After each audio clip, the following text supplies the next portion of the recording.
सादड़ी प्रतापगढ़ से होता है, यानी छोटी सादड़ी है, भंवर माता की पहाड़ी है, दक्षिणी अरावली का हिस्सा होती है। ओके। जाखम नदी वेणेश्वर धाम डूंगरपुर में माही नदी में जाकर मिल जाती है। ये वेणेश्वर धाम है जहां पर त्रिवेणी संगम होता है। नवाटापुरा गांव है, आशापुरा तहसील है, डूंगरपुर जिला होता है। संत माऊजी के द्वारा बनाया गया धाम है जहां पर खंडित शिवलिंग की पूजा होती है, जहां पर माघ पूर्णिमा के दिन हर साल मेला लगता है। ओके। इससे जाकब नदी की सहायक नदियों में सोगली और करमाई नदी, दो नदियां इसकी सहायक नदियां हो जाती है। अगर बात करें, जाकब नदी सीता माता वन्य जीव अभ्यारण्य से होकर गुजरती है। सीता माता वन्य जीव अभ्यारण्य जो 1979 में बना, तारीख याद करने की जरूरत नहीं आप लोगों को। सीता माता वन्य जीव अभ्यारण्य राजस्थान के 4 जिलों में है, जिसमें आपका प्रतापगढ़, उदयपुर, सलोम्बर और चित्तौड़गढ़, लेकिन सर्वाधिक विस्तार अगर है तो कहां पर, प्रतापगढ़ जिले में आता है। इसलिए सीता माता वन्य जीव अभ्यारण्य को अपन प्रतापगढ़ जिले से संबंधित अपन इसको लेकर चलते हैं। अब ध्यान से ना, फिर प्रश्न आएंगे, मैं आपको अभी बनाऊंगा देना, हम जब प्रश्न बनाएंगे इसमें कई तरह के क्वेश्चन अभी बनते हैं। जाकम बांध, छोटी सादड़ी प्रतापगढ़ में एक बांध बना हुआ जाकम बांध। ये बांध 81 मीटर ऊंचा है, जो राजस्थान का सबसे ऊंचा बांध है।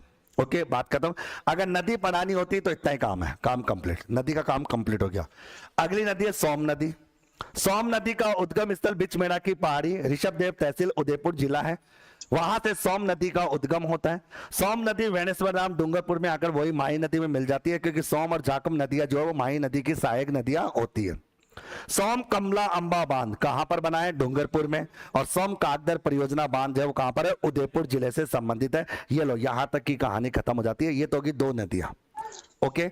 सोम कमला अंबा परियोजना कहां पर है, डूंगरपुर में। कौन सी नदी पर, सोम नदी पर। और कागदर परियोजना आपकी रहती है, सोम कागदर परियोजना जो है आप लोगों की, वो उदयपुर जिले से संबंधित होती है। कौन सी नदी पर। बालक कहना कि सर एक बालक कहना, सर पुरानी मानचित्र वाली बुक में इतना लिखा हुआ नहीं है। बेटा, पुरानी जब तुम छोटा था तो तेरे जो नेकर है या और भी कुछ है वो आते नहीं थे। अब तो बड़ा हो गया तो भाई ठीक है, तो कपड़े भी बड़े होने चाहिए। तो भाई अब तो पुरानी चीज कब तक लेके देखेगा, तो तब तक चलता रहे। तुम पुरानी चीजें पढ़ो आराम से। पुराने पेपर भी अब नहीं आते, अब पेपर भी अलग ही आते हैं। पुराने पेपर आना भी बंद हो गए। ठीक है बेटा, चलो ठीक है, इसको पढ़ो आराम से, याद करो, रिवाइज करो अच्छे से। बाकी बातें कल करेंगे। कल अपन लूणी नदी को बहाएंगे। ठीक है, आपका नाग पहाड़ है। ओके। अब ये सारी बातें मैंने आपको क्यों बताई है, इसके पीछे कारण सुनिए। और इस नाग पहाड़ की चोटी से एक नदी निकलती है, उस नदी का नाम लूणी नदी होता है। ओके। कहने का तात्पर्य क्या हुआ कि यहाँ पर अजमेर जिले के अंतर्गत आपका आता है, और नाग पहाड़ की चोटी से एक नदी का उद्गम होता है। वो नदी आपकी जो होती है वो आपकी लूणी नदी होती है। बेसिकली होता क्या है, जब ये नाग पहाड़ अजमेर से इस नदी का उद्गम होता है तो इस नदी को सागरमती नदी के नाम से जाना जाता है। ये सागरमती नदी के नाम से पहचानी जाती है। ओके। मतलब इस नदी को सागरमती, किशनगढ़ आता है। यहां पर कौन आता है आपका, किशनगढ़। आप जानते हो किशनगढ़ आपका आता है, जहां का संगमरमर बड़ा फेमस होता है। अगर बात करें तो किशनगढ़ के अंतर्गत क्या होता है, ये नदी जो है वो सरस्वती नाम की एक नदी के अंतर्गत आकर मिलती है।